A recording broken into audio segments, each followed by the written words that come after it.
The broadcast is now starting. All attendees are in listen-only mode. Good morning, everybody. This is Lisa Bennett Perry with the Healthcare Authority. We're going to start a presentation in just a couple minutes as we see people are signing on. Thank you.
I see we're now up to 26 attendees, very close to the number that had signed on, or that had signed up to attend, 27.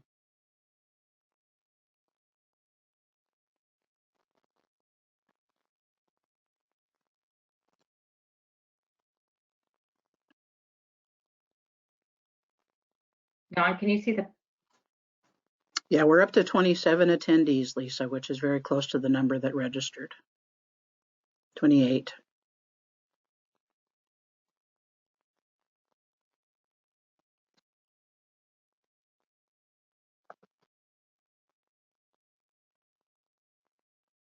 Good morning, everybody. Again, this is Lisa Bennett Perry with the Healthcare Authority. We have a full agenda today, so let's go ahead and get started. On the agenda today is we're going to do a quick overview of FCS. We also have our research data analysis, Taylor Danielson, with us today. That's going to go over some current results. We also have Darren Paskey on the call, which will be doing IPS principles, and Don Miller, which is going to cover supervisor's role and hiring practices. Just to do just a little bit of housekeeping, we will have everybody muted during this call. But if you have any questions, you just go into the question box and please enter your questions. We can either answer your question from there, or we could unmute you so you can ask your question. At the end of each section, we will unmute everybody. And if you have any questions at that time, you'll be able to ask questions. I just ask that if you're not asking any question or you're not talking, please mute yourself during that time so we don't get a lot of background. Also, I would like to acknowledge that we have a very diverse group of people, which is what we were hoping for incentivizing agencies to integrate supportive employment into their substance use disorder programs, or serving our agencies that were serving individuals, and within that population, we have behavioral health agencies, we have SUD-only agencies, we have peer-run organization, like our recovery cafes. We also have Tribe on the phone, and a few others. So this is a very diverse group. We also have people that have already contracted for FCS services, and so they're going to have more knowledge base, but we have people that have never contracted or still are in the process of contracting for our foundational community support services. So some of this might be repetitive for some agencies, but we're trying to, provide as much information as we can during this presentation. I'm just going to go ahead and get going. If there's not any more housekeeper stuff, Dawn, actually, Dawn, do you want to go ahead and introduce yourself? Are you muted? Yeah, for some reason it unmuted and then muted immediately back again. The wonders of technology. I am the Supported Employment Program Manager for the east side of the state. Although I have to say with COVID-19, Darren Paskey and I have been kind of doing things on whichever the side of the state seems to be a need. So my experience was in working for a behavioral health agency for a number of years as a supported employment supervisor. So when we get to the section that I'm going to do, it's based on, the information is based on practical experience. Good morning, and I'm happy that folks are attending. Great, thank you, Dawn. How about you, Darren?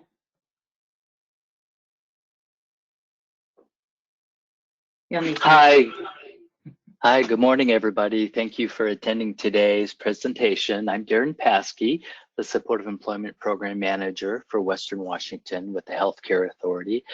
And I bring over 20 years of program management experience to the team when I review some of the IPS principles that we'll be talking about with a focus on how the executive team can really assist in implementing the IPS elements to attain a high fidelity.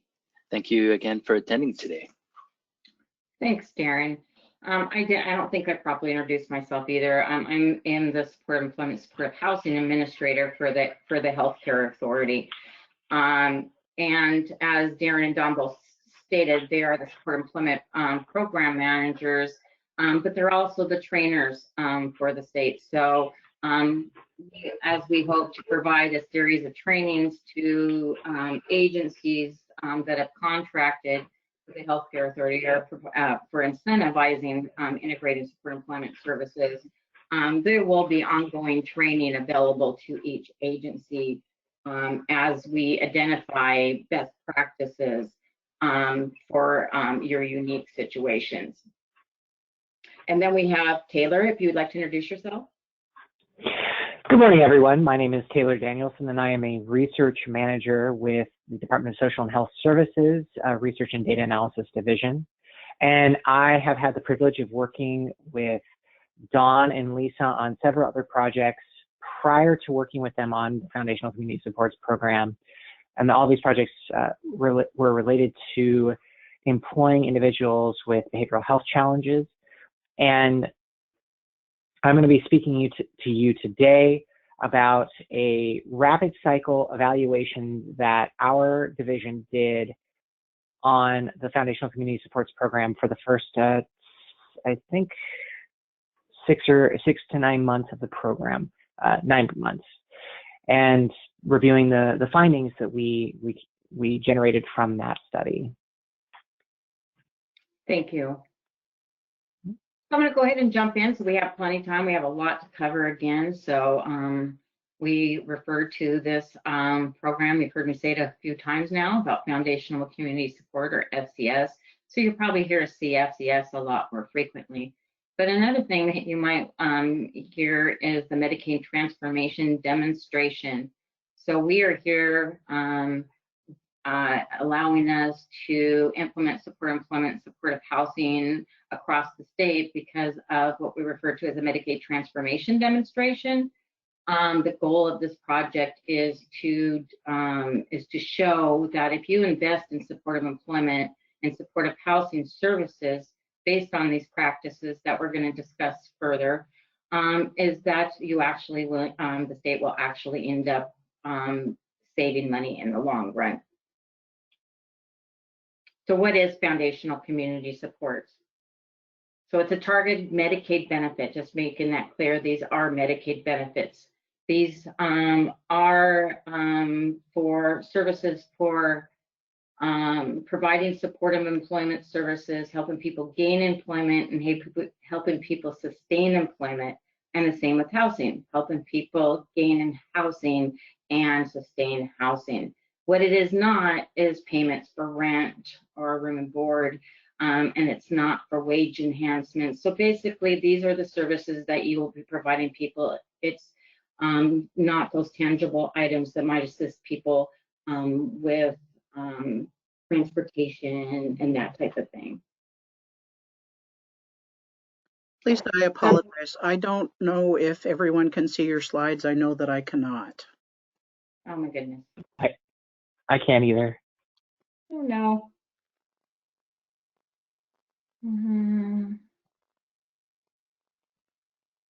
I bet you can now. Yes, thank you. Sorry about that. I'm a little out of practice on webinars. Here is the PowerPoints you were going to be seeing. My Thank you, apologies. Lisa. Okay, so when developing the Medicaid demonstration or the Foundational Community Supports Program, we have identified target populations for the demonstration. And identified populations are individuals that were on HEN or Housing Essential Needs or ABD. So basic criteria: unable to work for 90 plus days due to incapacity. Individuals with serious mental illness and or co-occurring disorders, persons experiencing substance use disorders, and vulnerable youth experiencing serious mental illness and or substance use disorders. There's also another category: recipients unable to be employed due to conditions related to age, physical disabilities, or traumatic brain injury.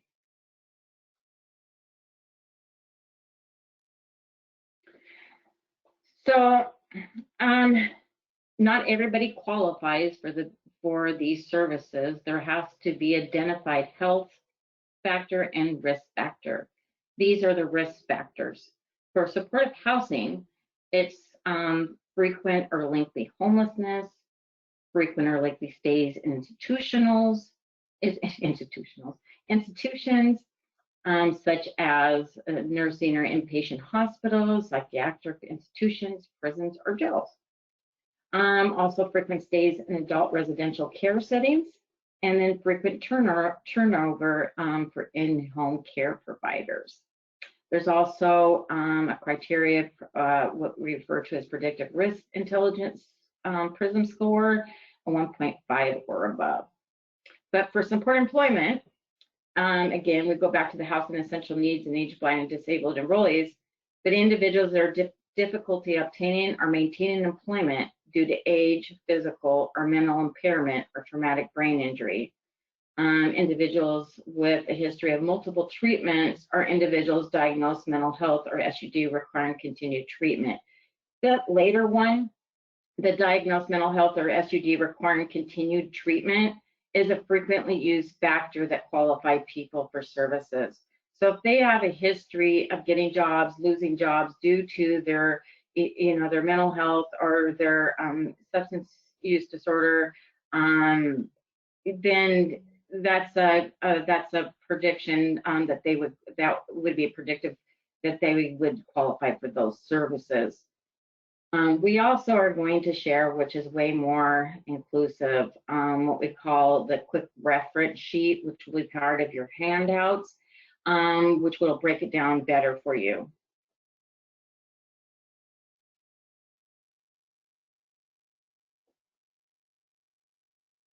So each one of you hopefully have received a contract now, and if you have not received your contract yet, please contact either myself, Dawn, or Darren to make sure that we get that taken care of. But in the case of in the case of the incentive funds, that is going through the Healthcare Authority. So we're incentivizing that. That's why we're on this call today for executive leadership, is to identify your role and what you can do to help launch these services. Part of your contract deliverable is to contract with Amerigroup, which is the third-party administrator for the foundational community support services. So the Healthcare Authority contracts with the Amerigroup to provide the administrative oversight of the benefits. So they're part of building that provider network, managing that network. They're the single point of contact for when agencies are making referrals or determine eligibility for the services and authorization.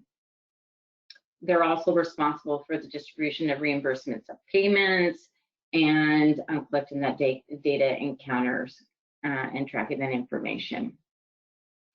You guys all should have been contacted by Amerigroup, Tori Kanda, our FCS director, in regarding to starting that process. If you did not receive an email from Tori, please also let me or Dawn and Darren know so we can then make that connection for you.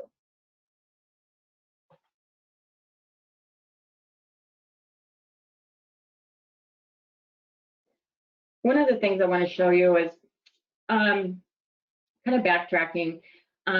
At the launch of these services, we had a lot of behavioral health agencies that were providing these services. So in that traditional, I guess I'm going to refer to it as traditional, as that's where we kind of started at, that referrals came internally. Referrals came from the people the behavioral health agency was serving.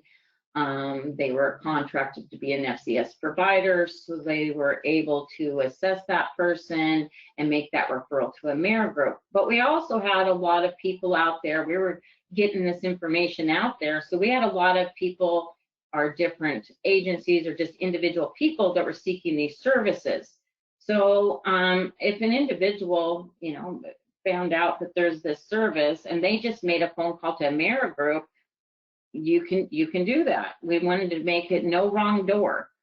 So if an agency that was an FCS provider, or if an individual was to contact Amerigroup directly, what Amerigroup would then do is look at through their provider list and make a referral for that agency then to assess them, look at those health and risk factors, and then refer them back that information back to Amerigroup for Amerigroup to review it for eligibility.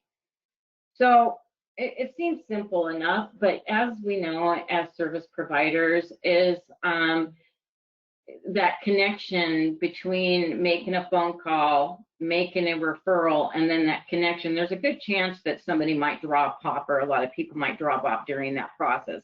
Number one, maybe the providers don't call them quickly. Maybe the individual that's making the contact doesn't have a consistent phone number. It can make it difficult. So early on, it was all about how do we integrate these services as to the best of our ability, including we want our individuals that are experiencing substance use disorder to have easy access to these services. And the best way to make easy access to these services is by integrating into your delivery of services. So it's a warm handoff down the hallway, not across town. So basically, if you're the FCS provider, you're going to assess them, determine their eligibility. You're going to look at that quick reference sheet, ask them a couple questions, fill out a form. You're going to send it to Amerigroup. Amerigroup is going to basically look through your information or verify your information. And then if they see that, if they're able to verify, they send you back your 6-month authorization that allows you to start services for that individual. Now, this is very brief. This is a high-level information for you guys. Amerigroup's going to give you an orientation, and again, this training is only meant to give you a high level at this point. We can provide a lot more details at a later date. One thing I'm sure it's going to be important to you is what are the rates? How much do you get paid for providing these services? So for supportive employment benefits, it's based on units. and for supportive housing benefits, it's based on per diem rate or daily rate. So for supportive employment benefits, it's 1 unit at 15 minutes of services for 15 minutes of services. Reimbursement rates are $27 a unit. And when I said for authorization for that 6-month authorization period, that's 30 hours. So standard across the board, it's 30 hours for that 6-month authorization period at the reimbursement rate of 27 units of services. These are individualized services, and there are going to be times when individuals are going to need more than 30 hours over that 6-month period of time. There is a form that you fill out that you submit to Amerigroup, and you ask them for an exception to the rule. So again, these are individualized services.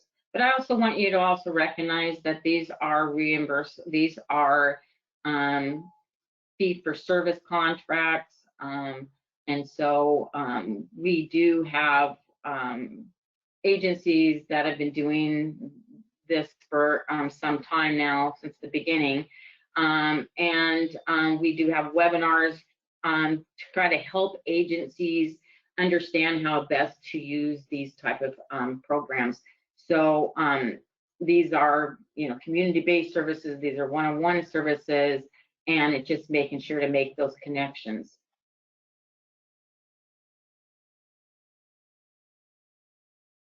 So what kind of services can the provider provide? What is a billable service? So number one, I'm just going to use a scenario right here, a real quick scenario, is that an individual comes in to receive a service.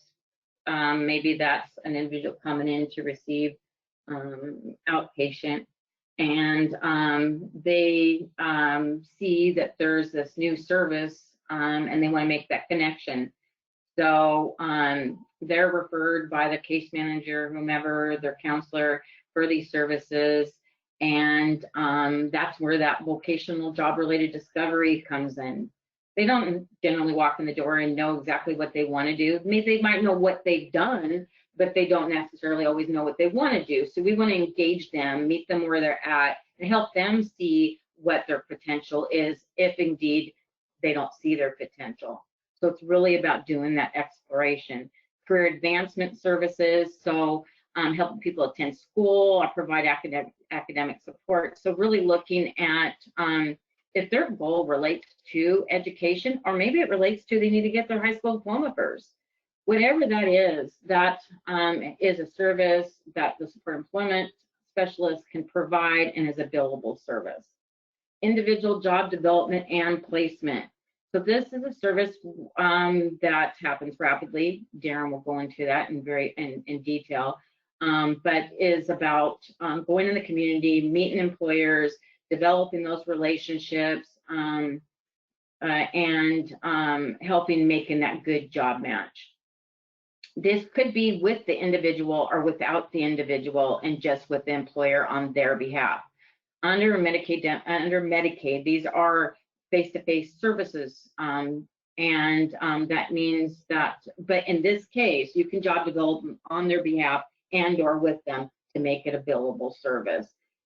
Due to COVID, there has been some exceptions to that rule, where more telehealth or telecommunication services have been, or way of phone, have been increased to help agencies provide services and have billable services. And we can again talk about that more in detail when you're ready.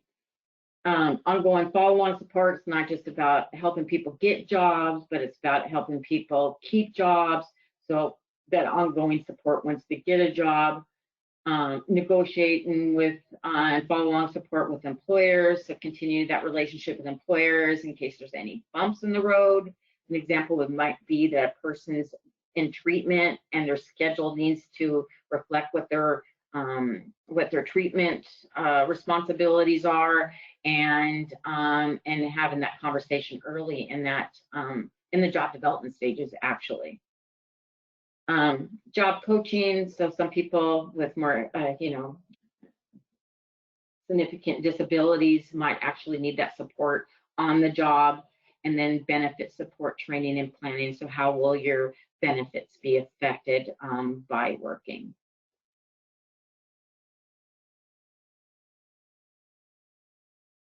So this is where I'm actually going to have Taylor jump in from research data analysis.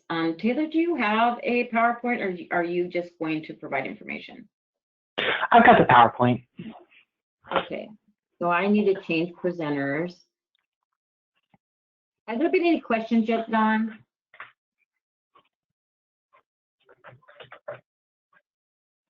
Don? Has there been any questions yet? Difficulties unmuting. Just about whether we were going to send out the PowerPoint, and I had indicated we're going to send out the PowerPoint and some additional information after the presentation. Perfect, thank you. Okay, Taylor, it should be you now. Great. So let's see here, share my screen. And then it didn't ask me which program, so that's. Can you see my screen? We can see your screen. Okay. So really quickly, before I kick this off, I'm going to send you all a link to the slides that I'm presenting, as well as the preliminary report that we have made available on RTA's website. So I'm just going to put that in the chat box. Oh, that's funny. Sent it in a very odd way. Okay. And we'll just get going. So thank you all for being here. I'm just going to be talking to you about the preliminary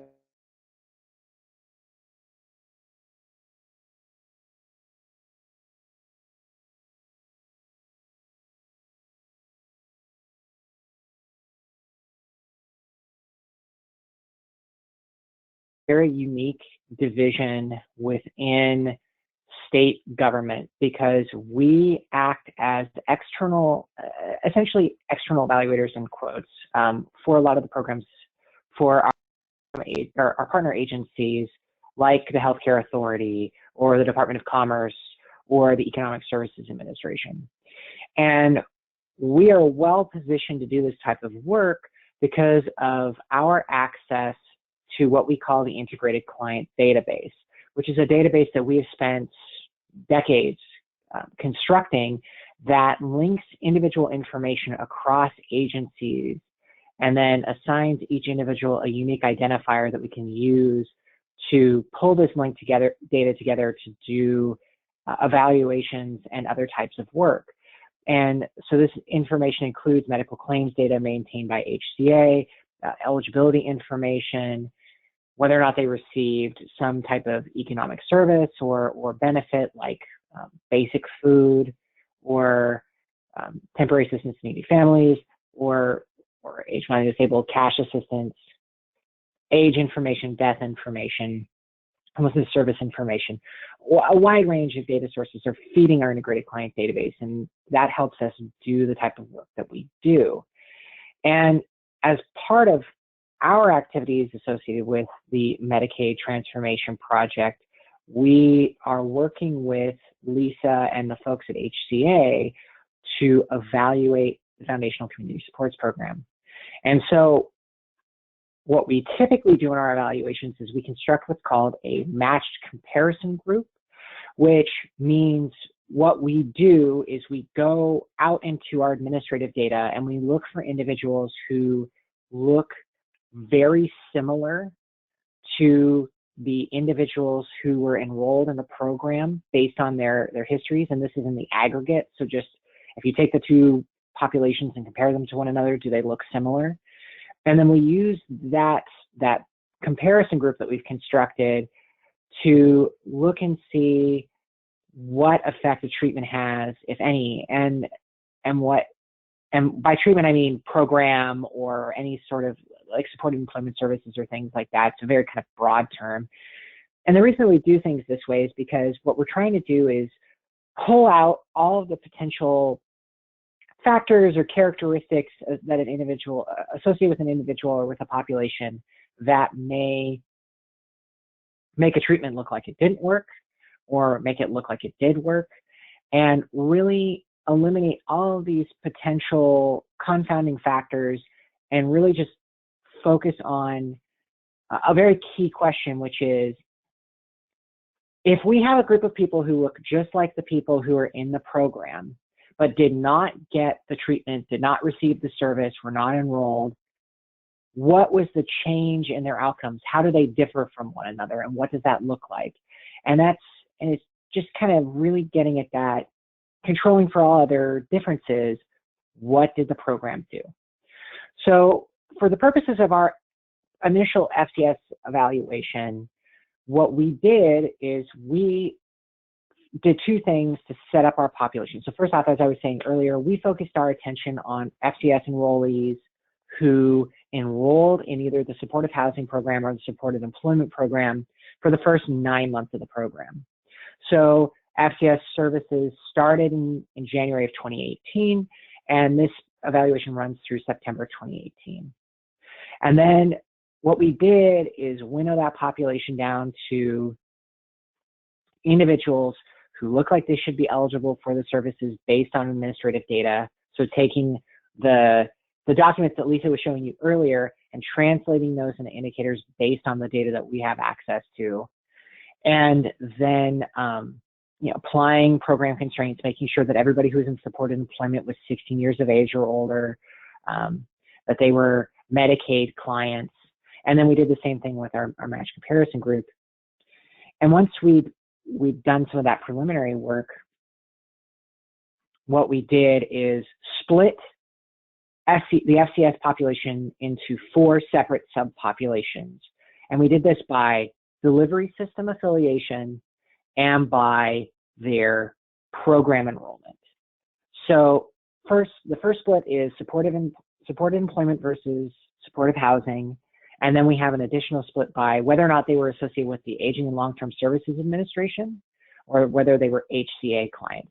And we did this by looking to see if an individual had a care assessment in the 15 months prior to enrolling in the program. So what I call their index month is their month of enrollment.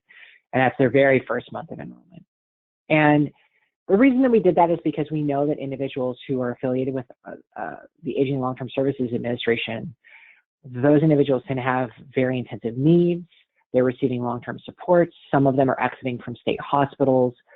Some of them, they tend to be older on average because of the aging component. So we wanted to break them out and make sure that we were capturing those differences between those groups. And if they had a care assessment, they were assigned to the ALTA population, and if they did not, they were assigned to HCA. And then for each of these subpopulations, we did that match comparison group analysis I was talking about earlier. So we tried to find a comparison group of individuals who look as much like the folks enrolled in the program as possible. And we did this using what we call what is known as a 2-to-1 matching ratio, which just means for every one person enrolled in the program, we identified 2 people who looked like them or had a similar propensity to treatment, which means they seemed like they were going to enroll in the program at the same rate, same probability. And then we did exact matching on some different characteristics. I'm not going to get into that in too much detail, but just exact matching means we made sure that a person was matched to someone who looked exactly like them on things like, did they have Medicare? Did they have third-party liability coverage? Did they live in an urban or rural census tract or county? And then also any of the pre-period outcomes. So how often did they visit the emergency room, or did they visit the emergency room in the prior 6 months? And then once we constructed these comparison groups, what we did is we did what is called a difference in difference analysis. So this is a comparison of individual outcome, aggregate outcomes in the pre-period, which was a 6-month period prior to enrollment, and compared that to their outcomes in the 6 months following enrollment.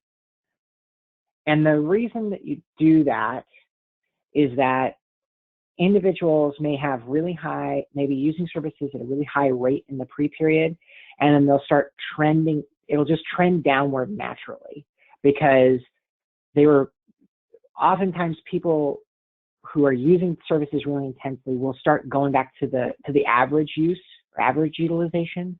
And that, if you just look at what happened in the post period, you may be confusing changes that happened within an individual and attributing them to the treatment, when in actuality their usage just was going down.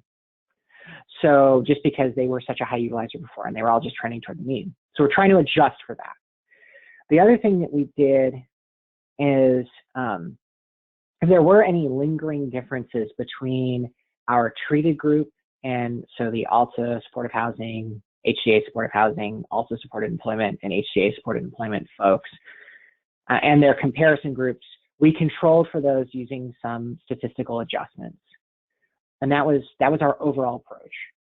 And to just give you a sense of what our study design looked like and the types of measures we were looking at, both for the matching and then also as outcomes, we were looking at things like mental health indicators, receipt of psychotropic medication, substance use disorder treatment need based on diagnosis data, prescription data, or whether or not an individual is arrested for a substance use-related crime based on Washington State Patrol data, that includes data that's submitted to them from various smaller agencies.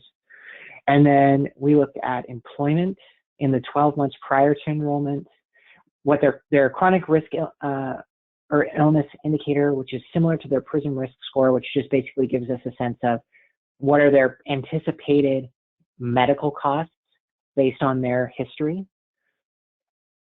If they received any social service in the 12 months prior to enrollment, so TANF, basic food, ABD, housing and essential needs, or HEN, medical and behavioral service or health service history, so were they enrolled in SUD outpatient treatment?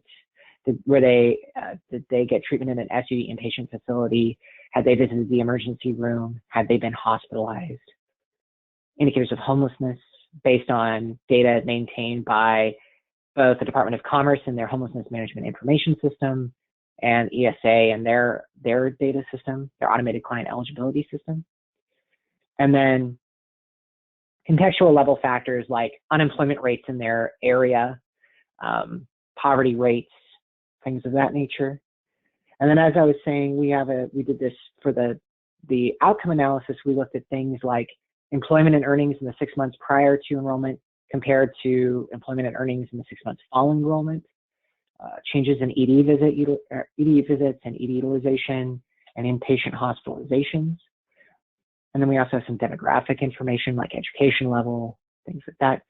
And then in the post period, we also, in addition to those measures where we were looking at changes in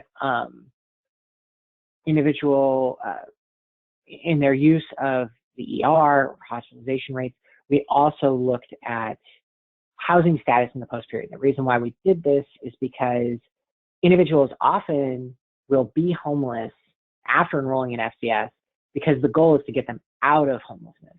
So our typical way of approaching these types of measures is actually may make it look like the intervention is not having an effect. And so what we did is we looked to see, did they have an indication of homelessness in the post period and then transitioned out of homelessness and never returned? Or were they housed in the post period in a Department of Commerce funded project? And so that question's not related to me. So I'm just gonna hit the highlights on this study limitations. So it's important to keep in mind that the programs were still maturing at this time. So in the first 9 months, we were really ramping up services and bringing on service providers. The treatment effects are based on an intent to treat analysis. So Lisa noted that Amerigroup is doing the claims work, and we're still just trying to wade through the claims and get a better sense of what they look like. And so when I say intent to treat, it just means this is comparing individuals enrolled in the program to people not enrolled in the program, as opposed to people who actually received the service, because people can enroll and won't get a service. They'll just drop off and you won't see them again. And then we had a very short pre-post enrollment period for our outcome analysis. And then there may still be some differences in terms of client motivation that may affect the outcomes that we just can't account for. So very high level summary of the key findings. First off, when we look at supported employment had uniformly positive impacts on employment rates. So competitive employment rates, not in set-aside employment, but competitive employment. Earnings and hours worked for both HCA and also populations. The magnitude of these effects are relatively modest, and we didn't see any statistically significant effect or impact of supported employment on emergency department or inpatient hospitalizations. Supportive housing, we saw significant or promising positive impacts on transitions out of homelessness for both HCA and ALTA. We saw some promising reductions in ED utilization and inpatient hospitalization for the HCA subpopulation group, and then no real positive impact on ED, inpatient, or nursing facility utilization for ALTA clients, although we did see their in-home service utilization go up. So just to kind of show you what we're looking at. So the bar graphs provide information on what we call the unadjusted difference in difference, so that change between the pre and the post period, but without adjusting for any of these remaining differences between the comparison group and the treated group. And then we have an adjusted difference in difference, which is after we take into account those remaining differences between the groups, this is what we find the effect of the program to be.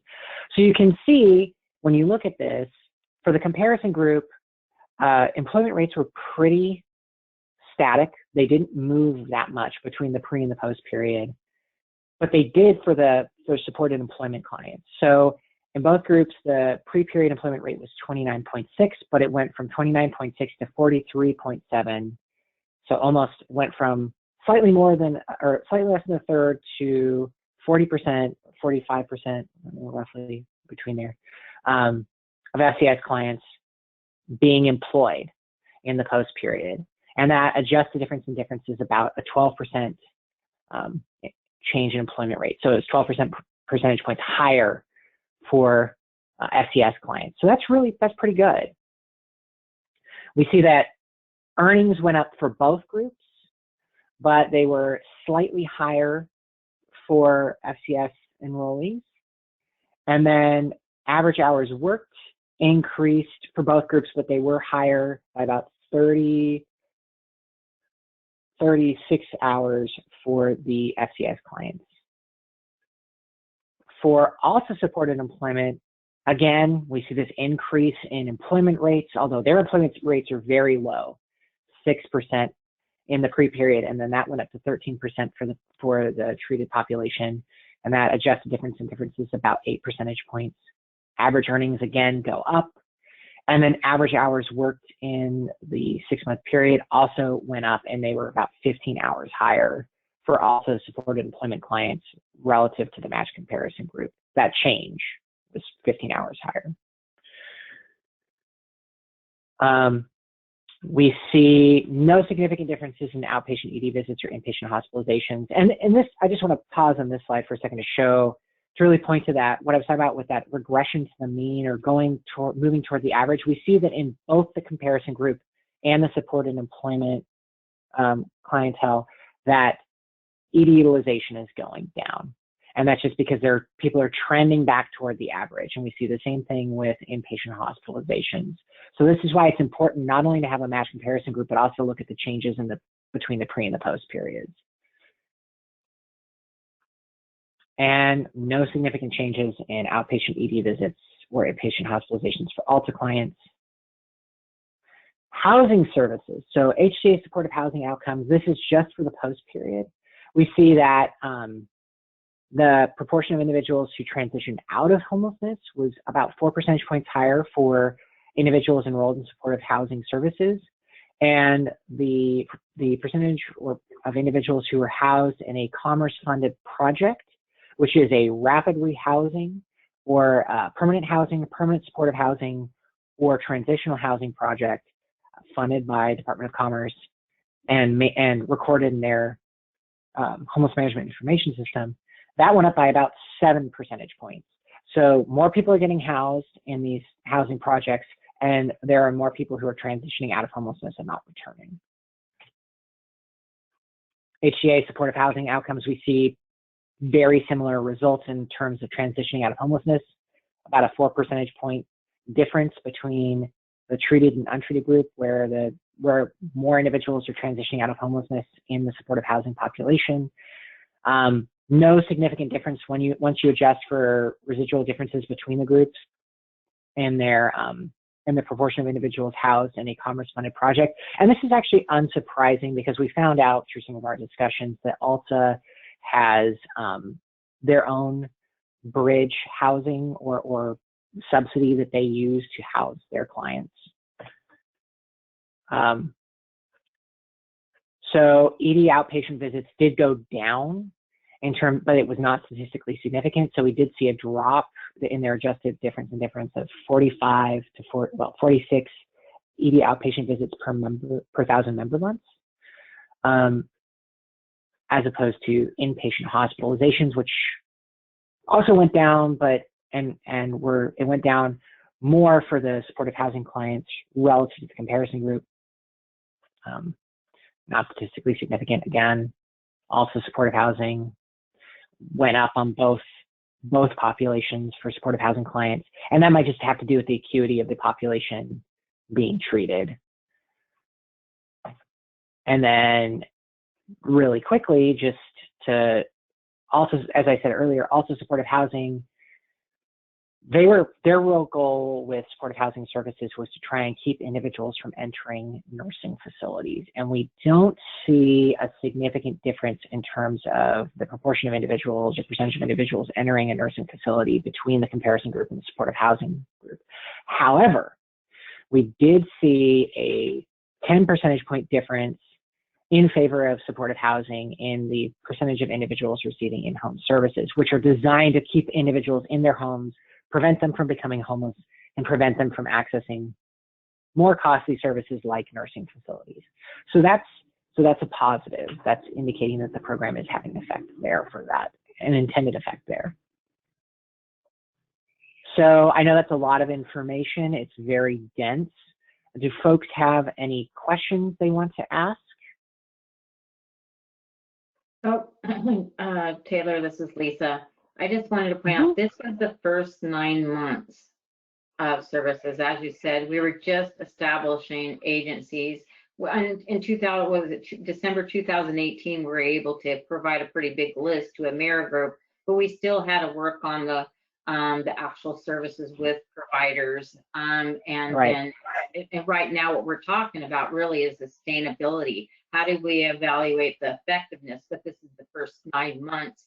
So when do we expect to get a more updated report? We're working on it right now. So that's in the pipeline, and that's something that I've been working on. And I'm not exactly sure what date we're shooting for, but I think fall is on our radar. And what we would like to do, and this will really be dependent on data update cycles, is we're going to do the first 15 months. We're going to extend it and add 6 more months.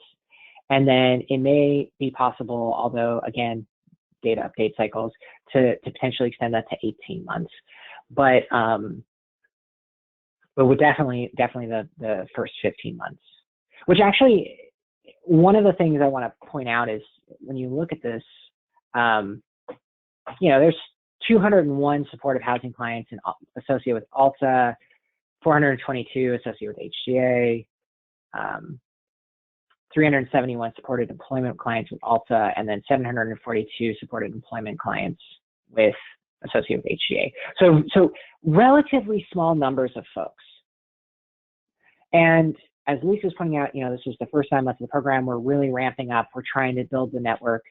And as what we see when you introduce those additional 6 months of data is that these client numbers increase a lot. And we saw a lot of growth over the first two years of the program. And it's only until recently that we've seen some leveling off. And then of course, COVID came onto the scene and sort of changed everything. But I also would like to point out that agencies are contracted to provide both supportive employment and supportive housing services. And we've worked with agencies on integrating those two services as well, because they do implement, they help support each other, meet each other's goal. I mean, without employment, it's very difficult to find housing in a lot of cases, right? And when we're not talking about also, we're talking about, people on the call, which are working with individuals with substance use disorders, and they're coming through and maybe haven't worked for a period of time, and maybe have had a bad rental history or whatever that situation is, and supportive housing could very well help that, but so could employment. So, Taylor, I really appreciate it. We better move on to the next subject. I know you have a call to be on. I want to say I appreciate, Dawn, do you see any questions on there for?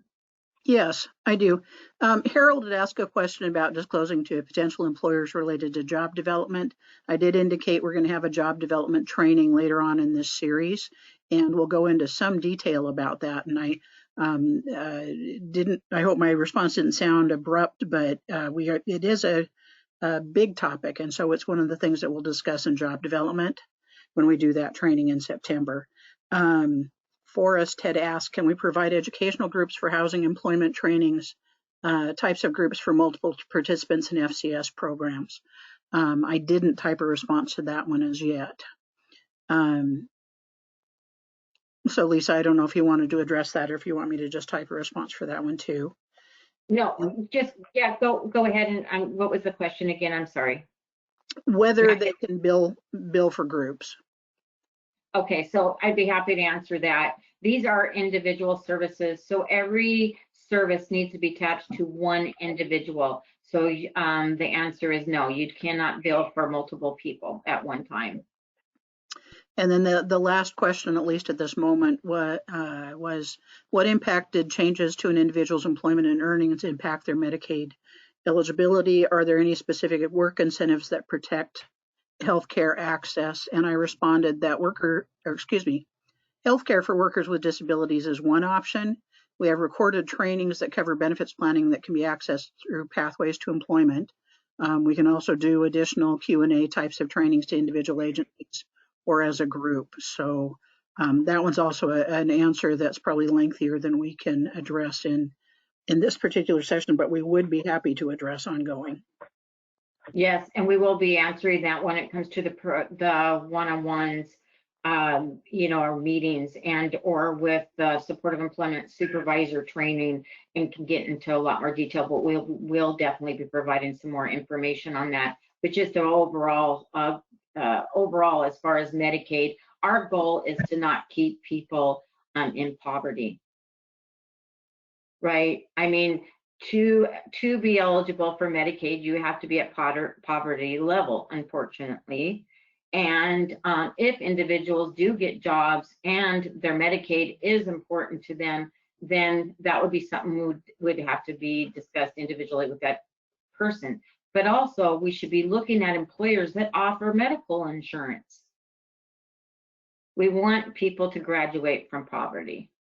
But we definitely, benefit planning is a part of the model that actually Darren will be covering now.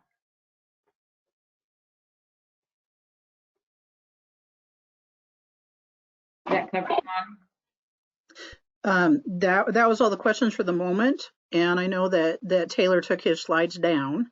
So now we're ready for our slides again. Okay, let me do that. Sharing, change presenter. I say everything out loud. I apologize. Are we back to my screen? We are. We are. Thank you. Okay, here we are. So Darren, take it away. All right, thank you, Lisa. Thank you, Dawn. And thank you, everybody, for joining us this morning. It's very important that we're expanding the network of the learning collaborative that the Healthcare Authority is developing to expand supportive employment services to more people who, as Lisa mentioned, are in a place of poverty. And it's very, heartwarming to see some of the data from the RDA already that shows that there are significant changes and that the work that we all do at the clinical and behavioral health level and the SUD level is definitely impacting people's lives for the positive. So what I'm going to do is review 8 different components of the IPS fidelity model for individual placement and support. And there's a total of 25, and these 8 components are definitely important from the executive leadership level because there's so many different areas where your influence and direction can really change the program and how it functions. Plus, with these different 8 components, there's also the capacity to incorporate tracking because when I was in a program and the programs I'm doing now, if there's data to track, things will slowly change where we focus on the ultimate result of competitive employment for the individuals that we participate in. And as the RDA data showed and national data shows that competitive employment changes people's lives. We are looking for integrated environments where people work at minimum wage or above, and with all the partners that we work with, we're focused on that outcome as a result for all participants. And hopefully, as Lisa mentioned, that some of those benefits would incorporate leave benefits, PTO benefits, health insurance benefits that could gradually bring people out of poverty in an integrated environment. Excuse me. Next slide. One of the important ways to get to the competitive employment outcome is the integration with treatment staff.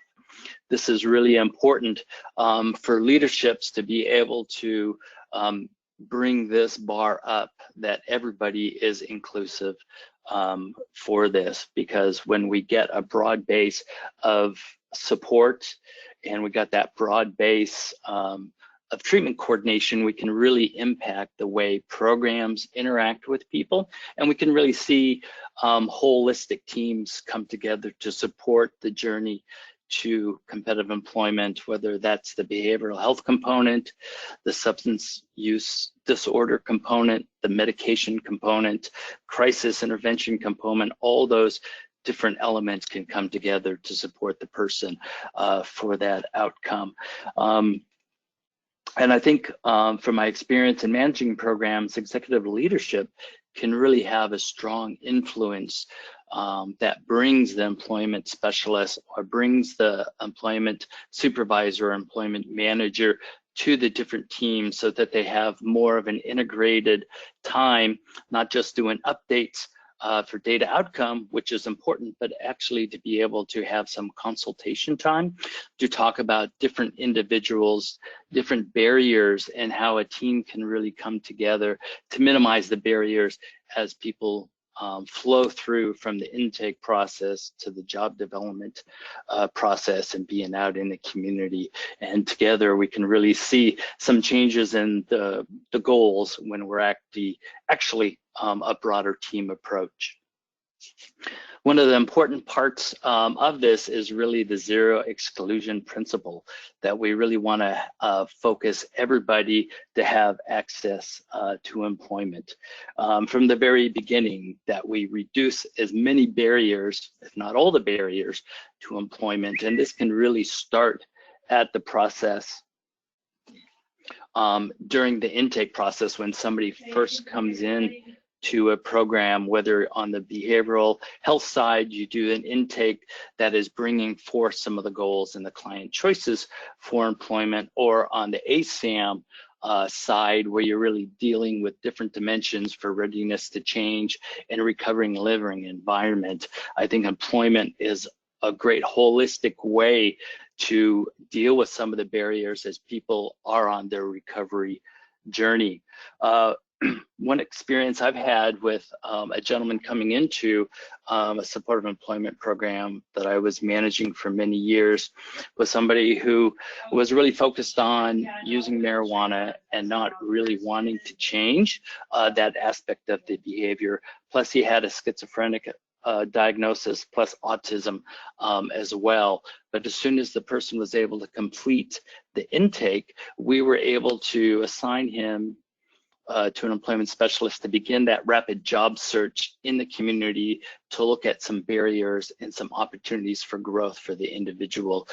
We were able to go ahead and work on interview skills and an elevator speech to begin that process of integrating and getting out into the community to meet with employers. And through that very intensive work, the supportive employment specialist was able to get the person an interview and a job offer. It really encompasses the zero exclusion because we focus on the client individual goals and work and supported the needs, plus it supported the needs of the employer.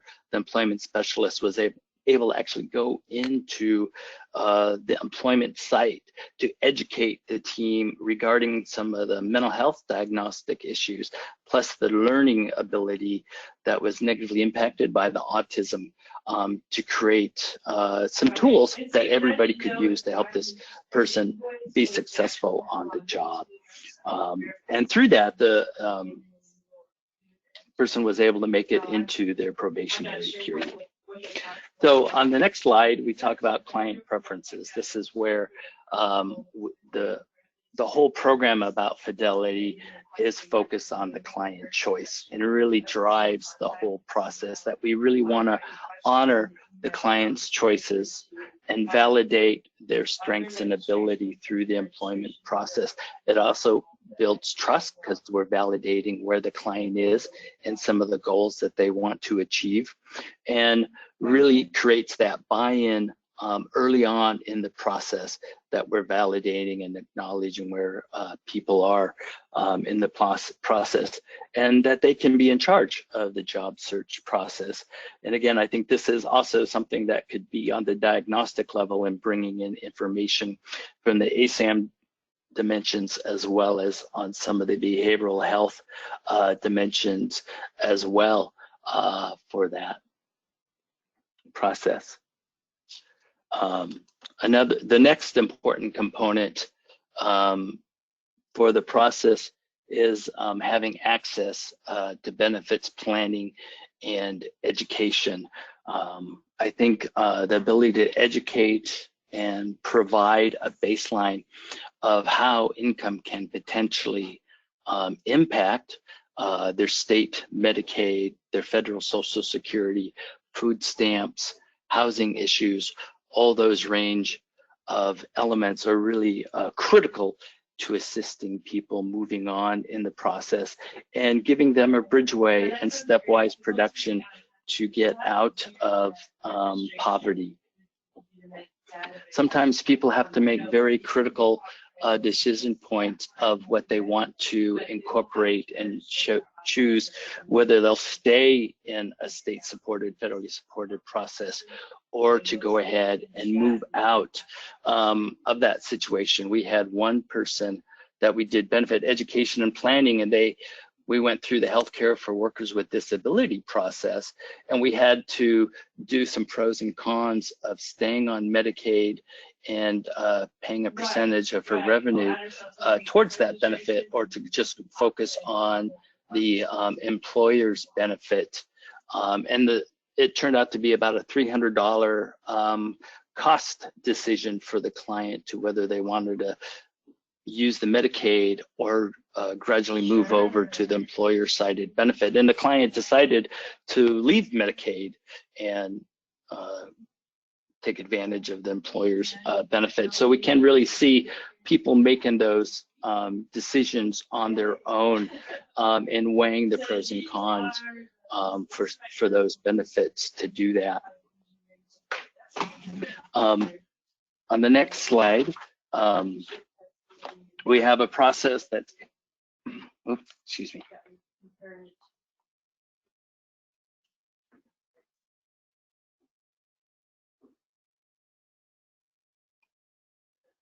rapid job search. This is a really important part of the whole job development process, because we want to, strike, so to speak, when the iron is hot.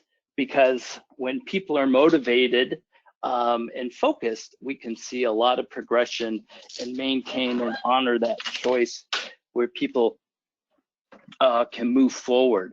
This is another piece for a high fidelity program that we would see a percentage of people engaging with employers within the first 30 days. And that could be an employment specialist working directly alongside the client or being out in the community to start the job process. And our goal is to honor the client choice when we're doing that and expose the client to more opportunities for employment for that. This is also something that's really beneficial for doing data tracking in terms of seeing at a programmatic level, see where the employment specialists are utilizing their time, and again, tracking that to move people into a high fidelity program where they're spending more time in the community. Hopefully, through that ongoing process of monitoring and changing the function of the program, we would gradually see those numbers build up over time to get to the high fidelity program where they're looking at more of a 65% work in the community. Let's move to the next slide for systematic job development. I just would like to add one thing, Darren, if I can. Sure. Zero exclusion and rapid job search, all this tying in together is we do not concentrate on what we might call as perceived job readiness factors, such as treatment compliance or length of time of sobriety. It's meeting people where they're at. If they state that they're want to look for work, as professionals, as we would expect for treatment teams, is that we don't hold people back based on our perceived notion of when somebody's job ready, but that we wrap around those services around them and help them, which will help them get to that rapid job search. But instead of even saying rapid job search, we're really talking about rapid engagement. So again, going back to the perceived job readiness factor, they might not seem ready to you, and maybe they're not ready at that time, but we never discourage somebody from starting that process. Sure, thanks, Lisa.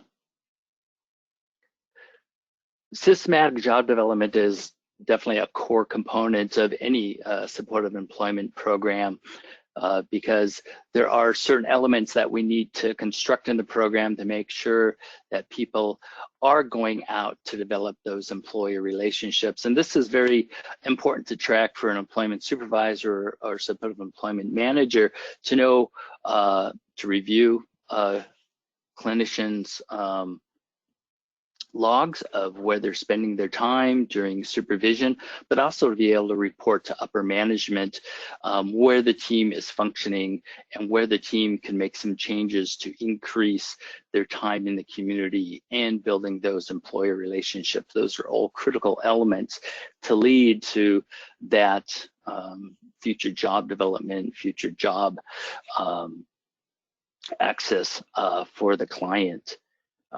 Those building relationships in the community are very powerful and can really, assist in terms of expanding stakeholder access, stakeholder development to support the ongoing agency, and also through creating a lot of positive internal stories and external success stories that you can provide with external stakeholders.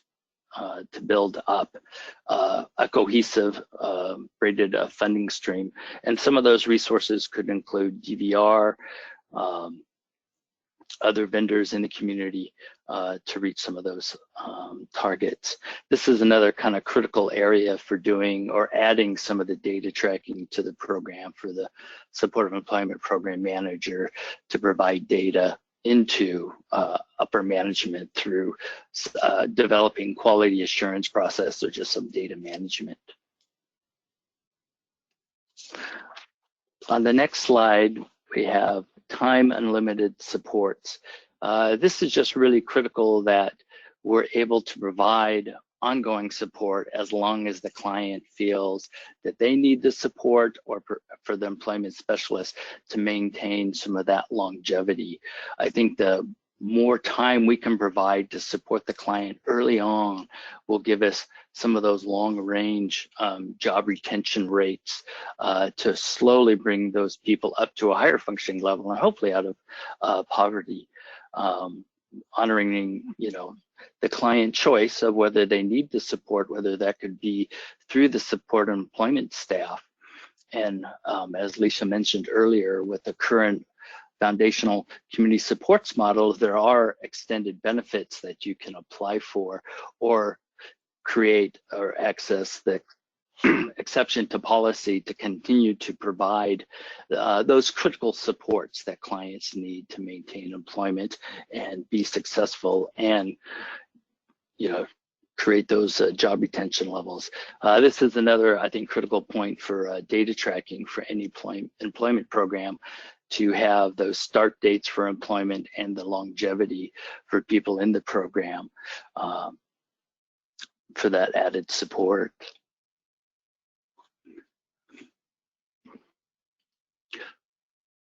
And some of the additional information I can add to the chat box is directing people to the IPS website, ipsworks.org, to review the IPS manual and the fidelity scale, as well as access to the IPS newsletter to further expand that greater network for the Learning Collaborative, as I know new agencies are coming on board for this program to expose them to more access to information and support as they make changes to their programs. Dawn, were there any questions that came up regarding those 8 elements? No, none at this point in time. Okay, thank you. One of the things I just wanted to add in there when you were talking, Darren, is I don't think I covered that piece very well. You try to squish so much information in a short period of time. But although these services are 6-month authorizations, prior to that 6-month authorization, timing out, you would request an additional 6-month authorization, and you'll continue to do that as long as that person needs that ongoing support. So a lot of people would ask, well, how would they qualify if they're employed now? How would they still qualify? Or if they're, I don't know, if they've graduated treatment, would they still qualify? The answer is yes. If it's goes into the if it wasn't for the but-for, they wouldn't be able to maintain these services. So if that individual needs these services to maintain, then you will continue to request those 6-month authorizations. And Amerigroup does do a great job of giving you advance notification that your benefit is about to expire. So there's about a 30-day window where you do have that reminder, whether if continued services are needed, to go ahead and start the process sooner so that it's seamless throughout to provide support to the client. Thanks, Darren. So Dawn, you're on, unless we have any questions out there. We have no additional questions at this point in time. All right, so I'm going to discuss some information that comes from the fidelity scale. Executive leadership responsibilities related to individual placement and support. As is probably pretty obvious to the group, the more on board that is executive leadership, the better the IPS program is going to be. It really starts with you. And so there are specific responsibilities noted in the IPS fidelity scale because of the recognition that executive directors and clinical directors and others in that leadership team really drive the fact that the program exists to begin with within their agency, and also the success of that program. So the hope is that the executive director, clinical director, quality assurance director, whatever leadership team members you may have that are involved in the process, demonstrate a knowledge of the principles. over and above the fidelity scale, there are a couple of different books that have been published by the individuals that developed individual placement and support. And you'll find them on the ipsworks.org website. We'll send out that link with the follow-up email that has the slides and that kind of thing. So don't worry if you didn't catch that right at the moment. We'll make sure that you have that information. The hope is that the agency has a quality assurance process that includes actually using the fidelity scale every 6 months to rate how your program's doing, to see if you're in bounds for high fidelity. There is an expectation that at least one member of the executive team participates in supported employment leadership team meetings. And when they say leadership team meetings, they're actually talking a steering committee. So a committee made up of various stakeholders that help to advise the supported employment program, that help to suggest potential changes, that help to address action plans once they've had a fidelity review, and in regards to recommendations made for improvement. And so when they're talking about that executive team actively participates in SE leadership team meetings, they really are talking that steering committee. Next slide, please, Lisa.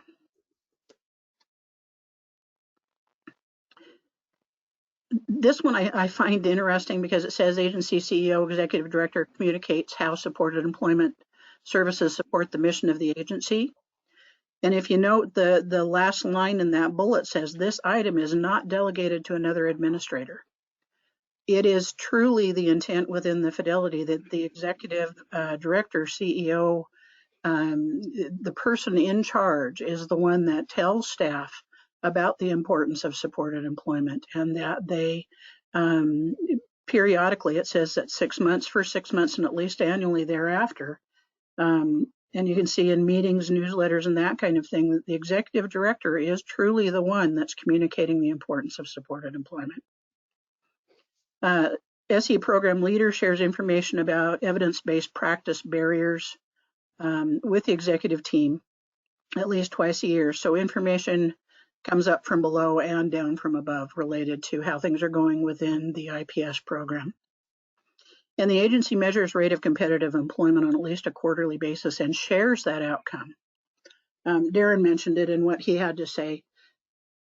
Part of the implementation of individual placement and support when I worked for an agency was helping the other teams within the agency to get on board that supported employment really was an important service that was offered by the agency. There were a lot of folks that just didn't have a lot of knowledge, but there were some naysayers too. Gee, I don't see how this is going to happen. I don't see how it's going to work. We had therapists that were definitely not initially into the zero exclusion type of mentality. Oh, gee, this person's not ready, or this or that. And the way that people changed their minds, the way that people got on board, was to hear about the statistics, was to hear about the individual success stories. There were a variety of people who were pretty hard to serve that got jobs and were very successful, and then saw a decrease in their symptomology of mental illness. They saw obviously an increase in their satisfaction, in their ability to be housed, in their ability to have the opportunity to take a vacation or do some recreational kinds of things. And as those success stories spread, so did the support for individual placement and support end up spreading. It really made a difference, the sharing of the competitive employment rates and the sharing of individual success stories. Next slide, please, Lisa. Okay. I got called a dork for this slide, or at least the graphic on the slide. Does everybody recognize the Johnny 5 reference there? If you saw the movie that was based on that character, Short Circuit, this is my Johnny 5 reference. So yes, I'm a dork. There are five key roles for the employment supervisor. This is once again taken directly from the fidelity scale. The intent is to have one full-time equivalent supervisor responsible for no more than 10 employment specialists. And that's obviously in this case, if you have one employment specialist, you're in good shape as far as that goes. But the other piece of it is that if that supervisor is going to supervise other programs, there still needs to be an equal distribution to make sure that the supported employment program gets an adequate amount of their time to actually do supervision, to provide some training and to provide some mentoring and that kind of thing. So you'll see it says program leaders supervising fewer than 10 employment specialists may spend a percentage of their time on other supervisory activities. I truly think that one of the key aspects of an IPS program being successful is how strong is your supervisor, how knowledgeable is your supervisor. And so this relates back to that. Next slide, please, Lisa.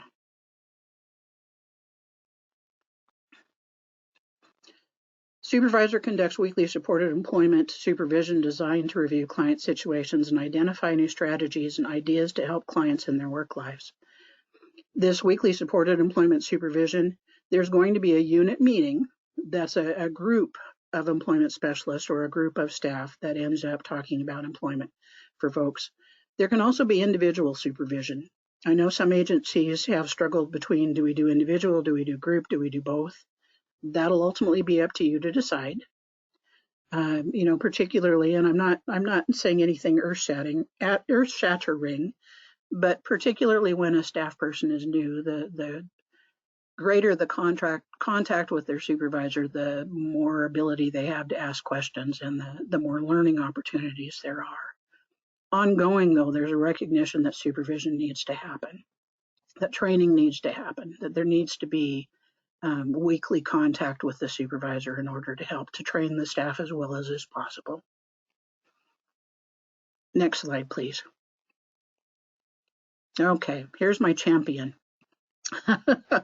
One of the duties, if you will, of the supervisor for supported employment is to champion to perhaps other teams within the agency that may not be on board as yet with the value of work, with the value of supported employment for individuals. And so that supervisor actually goes to other team meetings, if there are other departments in the agency, to share the information about supported employment, to share success stories. They problem solve issues that are causing the employment program to have difficulties. They work with leadership in order to resolve those issues, or with that steering committee in order to resolve those issues. But truly, that supervisor needs to be a champion of supported employment. Next slide, please. One of the things available on the ipsworks.org website is a mentoring checklist or a mentoring documentation form. There's an expectation that a supervisor actually accompanies employment specialists out into the field to do job development, which means the supervisor also needs to know how to do job development. We're going to do the training that I mentioned in the chat box at a later date in September. And we're going to demystify job development and actually talk about the fact that it is things like advocating for the people on your caseload. It is things like helping to get to know the person as well as possible so you can make a match with an employer that has the need that person has to, the skills the person has to offer. And so we're going to talk more about that. We're going to teach supervisors how to do job development so that they can help new staff as they go along in order to learn the skills that they need. And then there are documentation forms, or the supervision notes that supervisors are taking are actually also a perfectly acceptable way of documenting when there's mentoring going on. Next slide, please. So one of the things that I think kind of gets lost in the shuffle because we're all very busy, and I think even more so now with COVID-19 and teleworking than we were before, but it's important for a supervisor to review outcomes with employment specialists and to set goals. So as an example, Darren and Lisa both talked about time out in the community. In order to meet high fidelity, staff are expected to spend 65% of their time in the community. Obviously, a lot of that's going to be with individuals, but some of it's going to be doing things like job development or resource development. If a person has a challenge related to employment and they need to find out where they can get a need met, it may be some of that kind of thing, but it's very much community based. And so if a person is only making 40% of their time in the community, then a goal might be for the next month to increase to 50%. So the supervisor is really going to review outcomes in general, client outcomes, and outcomes like amount of time out in the community. If they have 20 people on their caseload, as is the recommendation per high fidelity, they're going to look at how many, they're going to look at a variety of things, I guess I should say, like, are you doing 6 employer contacts face-to-face per week? Face-to-face once we're past the COVID-19 physical distancing. Are you doing, helping people to at least identify an employer to get in front of within the 30 days and those kinds of things. So any of those things might be goals related to improvement of program performance on at least a quarterly basis. Next slide, please. Okay. So one of the things that I've said all along, because I found it when I was a supervisor of an employment service program, is that you have to have the right kinds of tools in order to make your time more efficient. We have shared and will share participant logs and job development logs that, if they are used, a supervisor can go in and take a look and say, Dawn, the employment specialist, did job development. Let's look at this week. Oh, look, there were 6. Check that off. Participant log, this individual's name is on there. Here was their start date. They got in front of an employer within 30 days because that date's on there too. Check that off. So the more that supervisors have tools like the participant log and the job development log, the easier it is in order to do that supervision, and the more efficient you can be in being a supervisor. And that goes for managers of programs, direct supervisors, executive leadership to some degree. If they have access to those tools, they can go in and take a look periodically in regards to how things are going. We say, because, and I see it says audio is lost. I hope you can still hear me. We say that it is, if it wasn't documented, it didn't happen. Dawn, did we lose you? I think so. Yep, I think you did.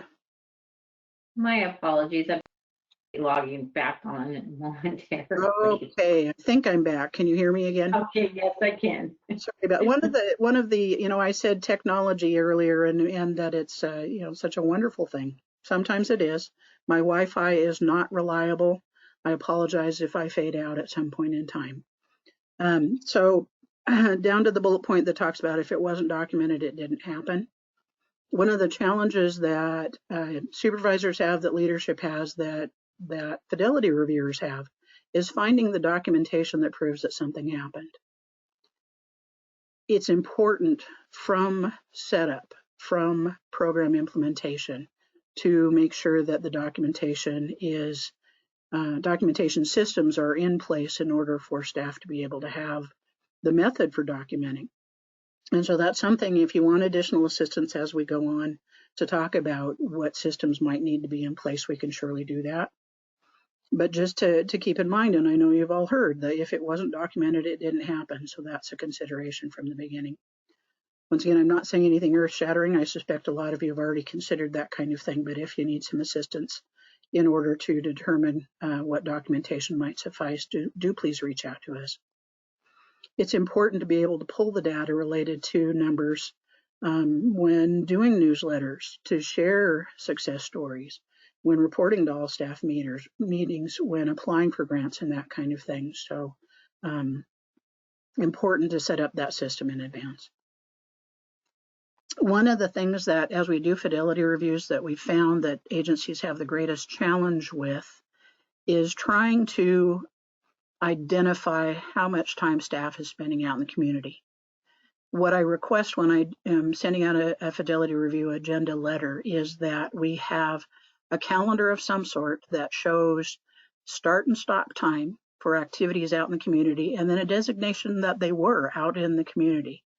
And I have yet to find an agency that has a simple and effective way to do that. So it's obviously challenging for agencies, but that's once again something that would benefit you greatly if it's set up in advance of starting the program, if you've already addressed that issue and figured out a way to document.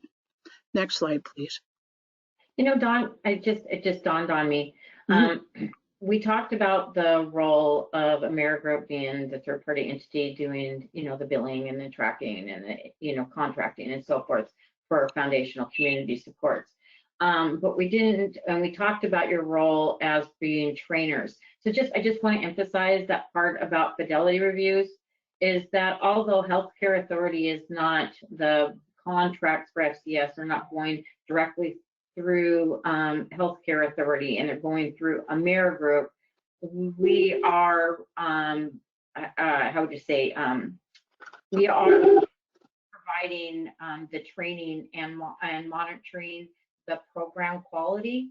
So the program quality of agencies is being monitored or being trained for through the Healthcare Authority.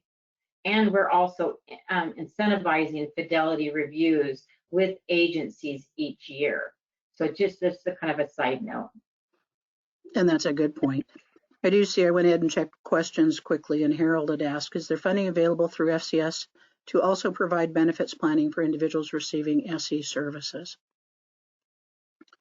That is, there are a couple of ways that I would answer that, and I'm going to just answer briefly, and we'll get into greater detail when we do kind of individual agency Q&As. But one of the things that's available to all agencies is on the Pathways to Employment website. There's what's called a benefits estimator. And Lisa, correct me if I'm wrong, we've checked with the folks at Individual Placement and Support at IPS, and they have said if agencies assist individuals to do that benefits estimator online and then print out the results and put in their file, that's part of what suffices to be able to say, yeah, they're doing benefits planning. Not all individuals will get a full picture of what's going on with their benefits by doing that benefits estimator, but they'll get kind of a beginning level idea of what's going to go on when they go to work. And then there are other agencies, one specifically, Pathways into Employment, which is through community-minded enterprises, is contracted with the state of Washington to do benefits planning for individuals. If an agency requests a benefits plan from them, they're going to get charged. If an individual requests a benefits plan, they do not. But the kicker is they can only do 300 and some odd of them in a year, and there's a fairly long time lag between requesting one and getting one. So there are a variety of resources available, which we can either discuss in kind of an individual one-on-one, or we can send out some information about that. So there will be more to come.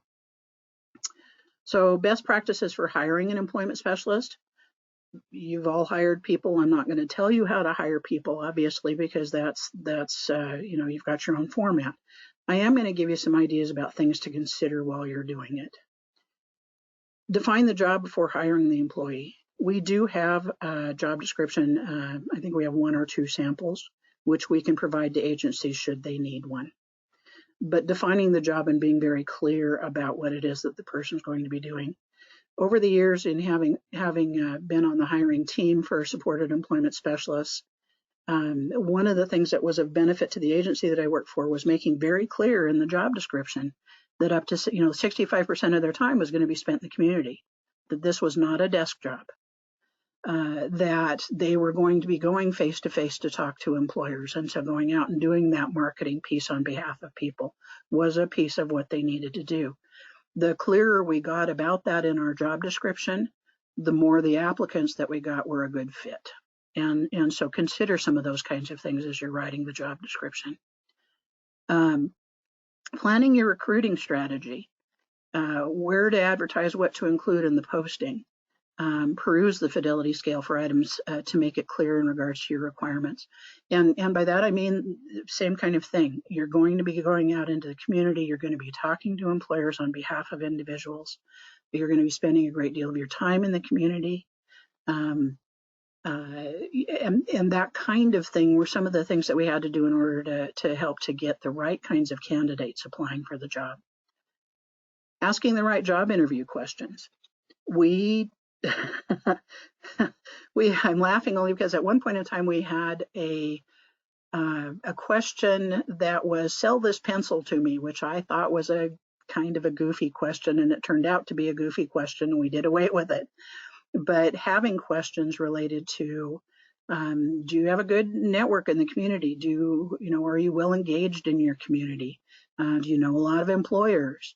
How would you represent somebody looking for a job? What's your feeling about working with people with, in some cases, serious mental illness and their ability to work?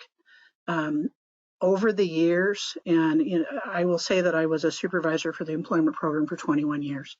There were three times when it was obvious that an employment specialist really didn't believe in the ability of somebody with serious mental illness to be able to become employed. And what happened typically was they found a job elsewhere. The sharing of those success stories is one of the ways to help people in general in the agency to recognize that with the right supports and with the right assistance to find a good job match, anybody can be employed. And I will say anybody can be employed. I've seen success after success. Lisa mentioned that we are not good indicators whether a person's going to be successful either timing-wise or in a specific job.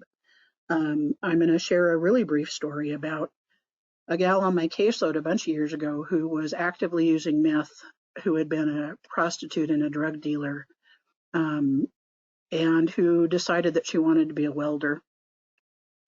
She went through college. I helped her with accommodations. I helped her to apply for financial aid. So supported education is a piece of supported employment.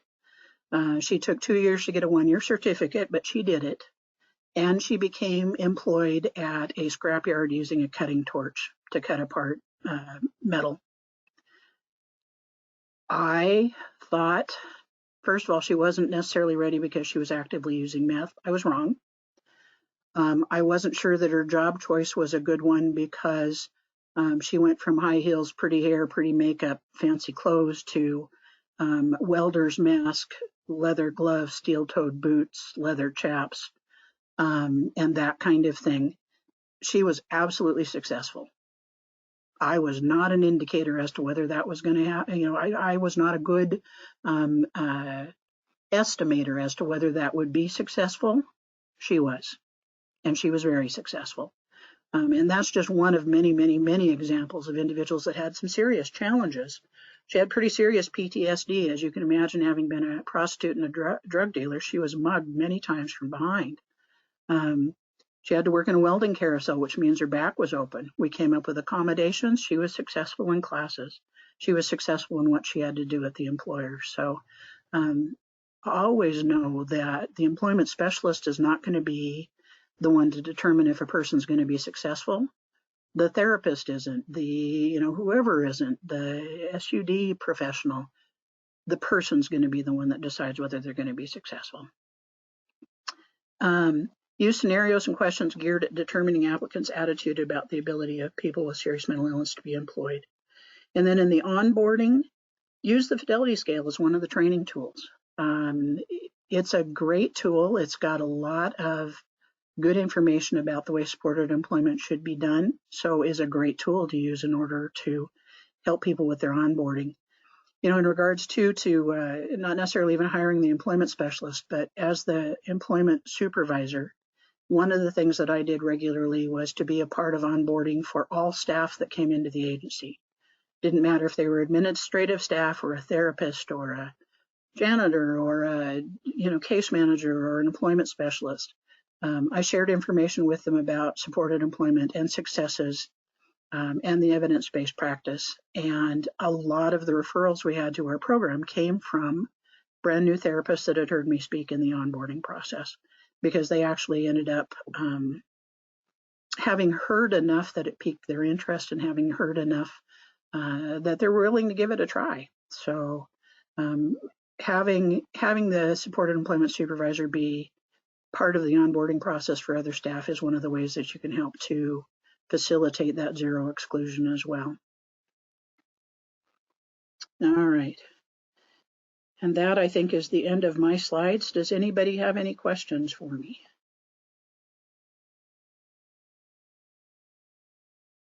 Okay, I see that Ashley had said, what do the numbers need to look like to make this financially sustainable program?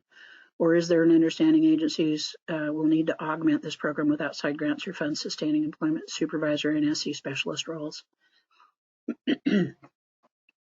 I'll take an initial stab at that. I imagine Lisa will have, and Darren may have some stuff to add as well. Having been in a supported employment program for the years that I was in a supported employment program, we always talked about braided funding and the need to make sure that you'd access funding from other pots in order to, well, to help any program to remain viable. It's the old don't put all your eggs in one basket kind of a thing. And so in the case of the agency that I worked for, we were also a DVR vendor, Division of Vocational Rehabilitation vendor. And so we were able to take contracts from DVR to work with people to provide services, and that was one of our pots of money that came in. Foundational Community Supports was one of the pots of money that we accessed. We applied for grants and things over a period of time, much like you're doing with this one, in order to support the supported employment program. And that was a common practice with all the programs, not just sort of supported employment. There was the intent to kind of diversify our funding as much as we could so that we weren't reliant on only one source of funding. So that's a partial answer to that kind of thing. In regards to sustainability with the FCS rates of pay, they just increased the rates in response to requests by providers that they needed to be a little higher. And so that's something that you're actually coming in on the cusp of the new rates, which is a wonderful thing. Looking at caseload size is important when you need to look at financial sustainability. So obviously looking at the amount of services that a person is providing, a staff person is providing based on numbers on caseloads is an important piece of that process as well. And I do know that it's individualized to some degree from one agency to another.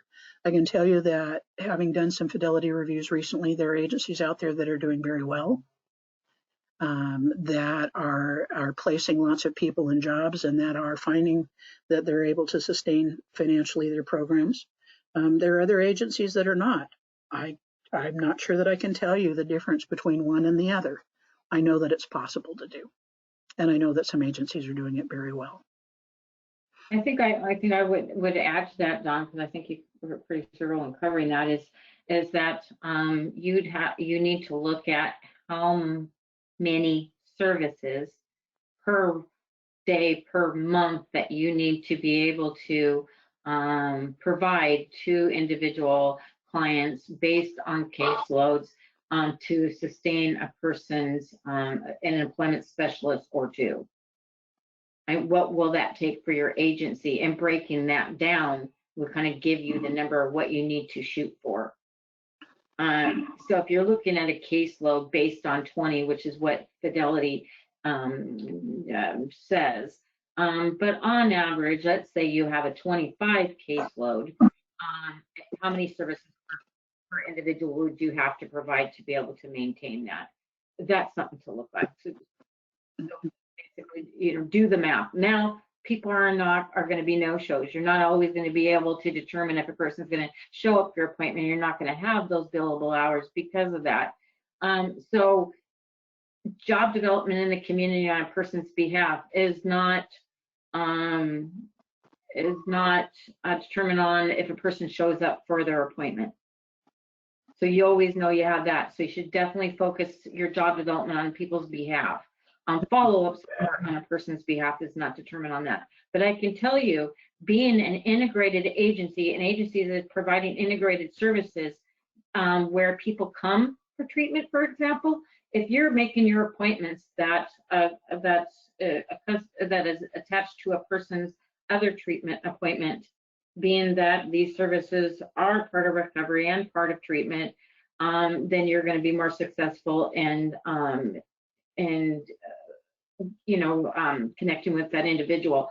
Also, remember These are community-based services. So if you are going into the community and meeting people where they're at versus expecting them to show up, so saying that again, you might meet somebody at the coffee shop by their house.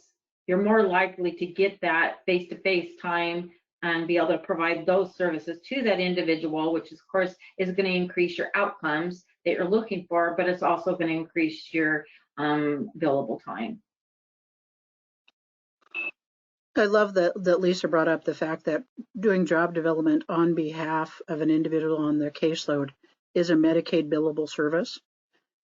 We regularly, when somebody was a no-show, we would take that time and instead go out and talk to employers. So we went from losing a billable service because the person was a no-show to actually capturing some billable time because we went out and talked to employers.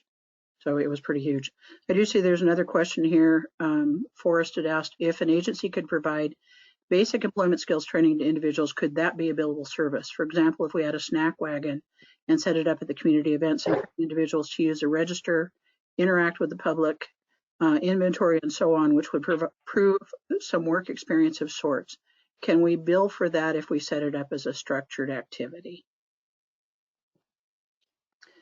That is a very good question. Again, these are individualized services. We will take things case by case and we'll bring it to Amerigroup. So again, you know, when we're looking at the training, what supportive education means, it's connecting people to services, providing them support to be successful in that education. If my first response would be no, but I would say let's revisit that at a different time and let's bring it to Amerigroup.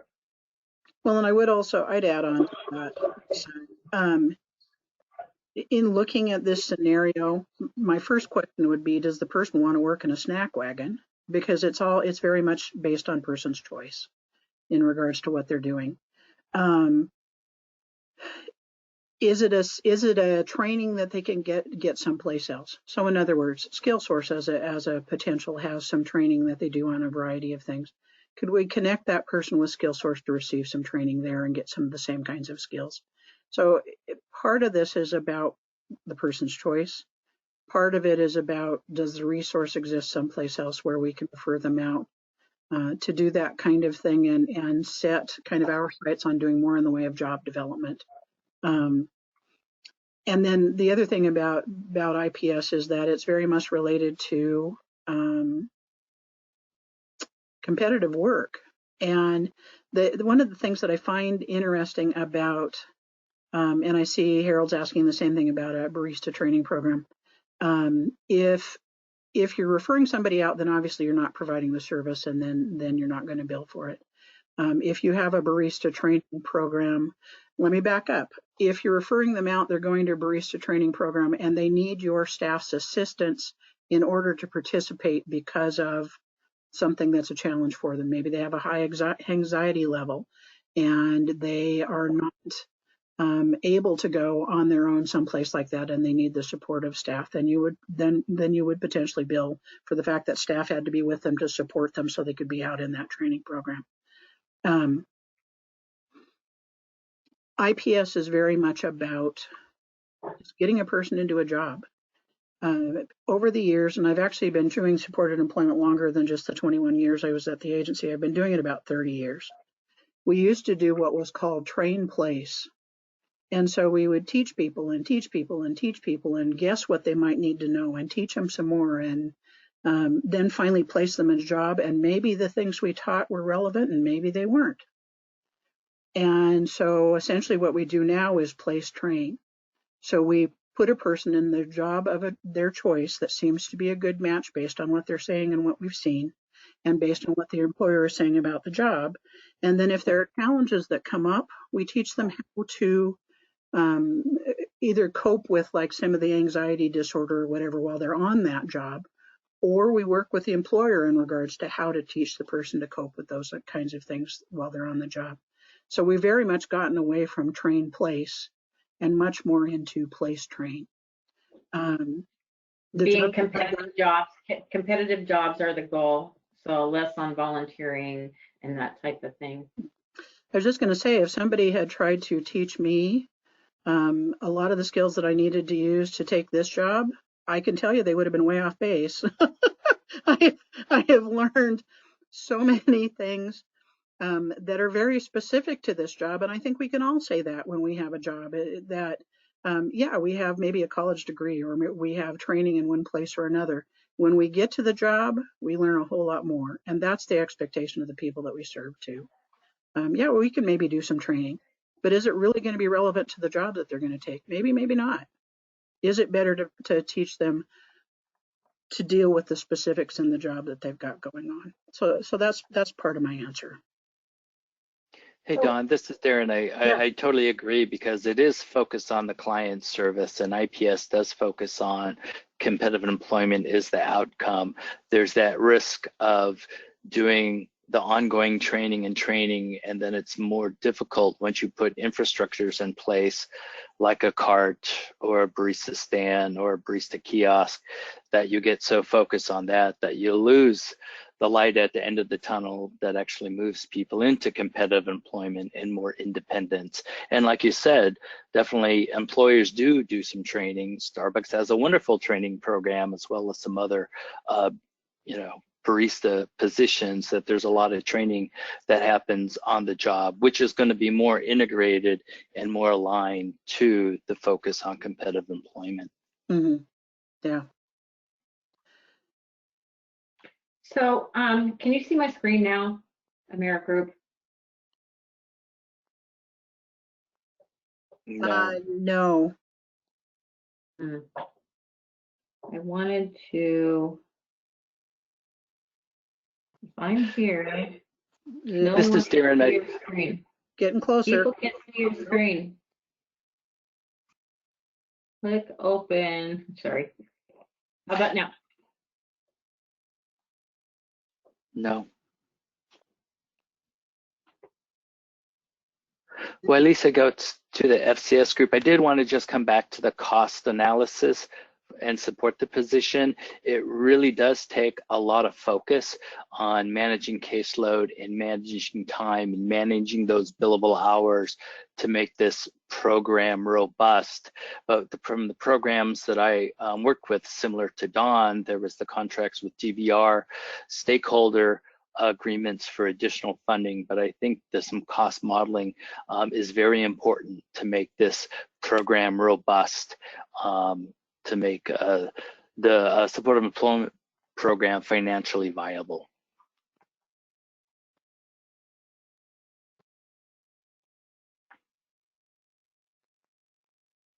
Can you see my screen now? Oh, how frustrating. I cannot. I'm trying to show the Amerigroup site.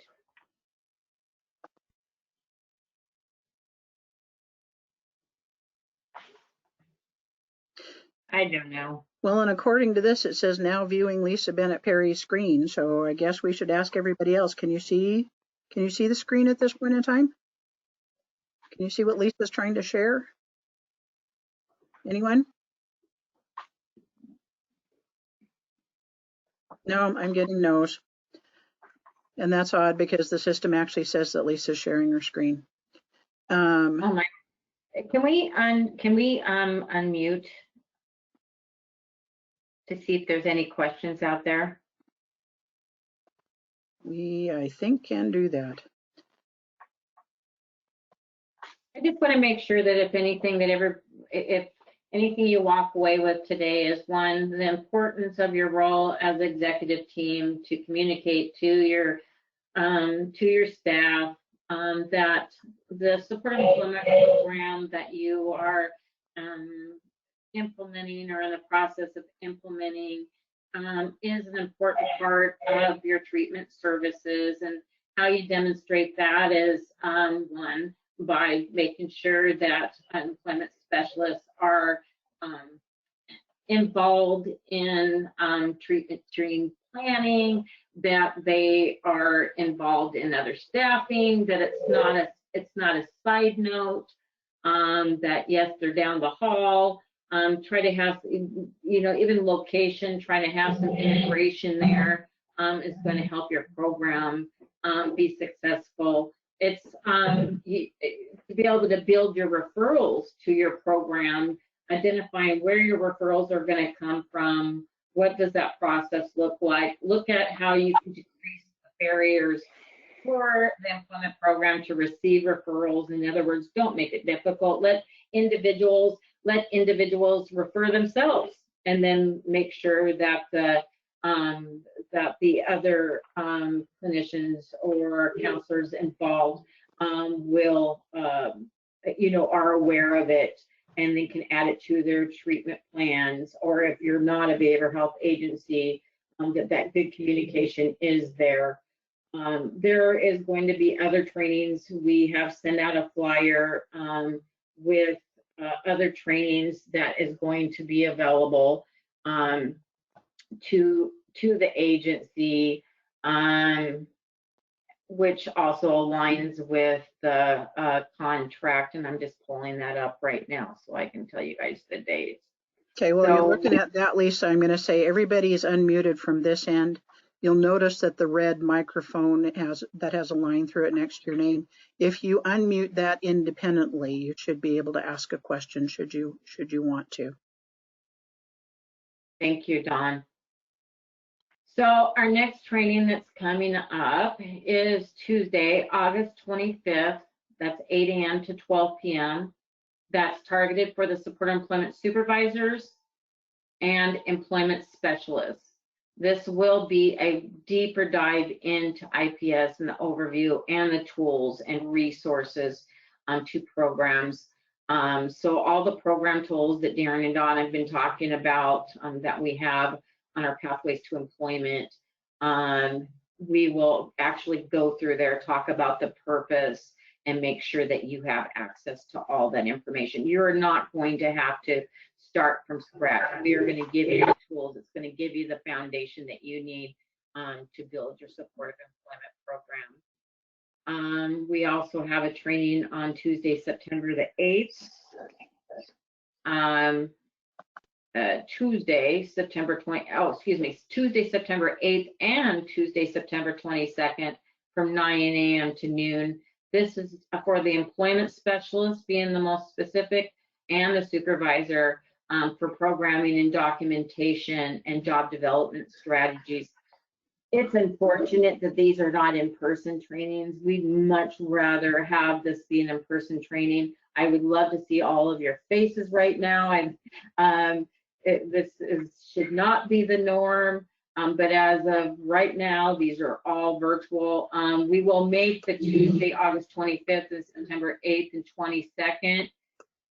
Try to look for a different platform so we can actually see each other and do some interaction. We should have time between now and then to try to figure that out. Please, when we send out that webinar, make sure that people get registered. It is part of the contract. So I think that's what I have to cover at this point. Again, we're going to send out some links for information for you. And please feel free to contact myself and or Dawn and Darren, and we'll answer your questions. Recognizing again that you're all different agencies starting at different places, and some are going to need more assistance than others. And we want to help support you in doing so. Is there any questions before we log out? Asked again in regards to, are we going to be sending out the presentation slides? We will do that along with the IPS link and some other documents. Let's see. Audrey had asked, do you want our name, agency, title information in the questions area? Yes, yes, we did. I do. And I see a couple of them.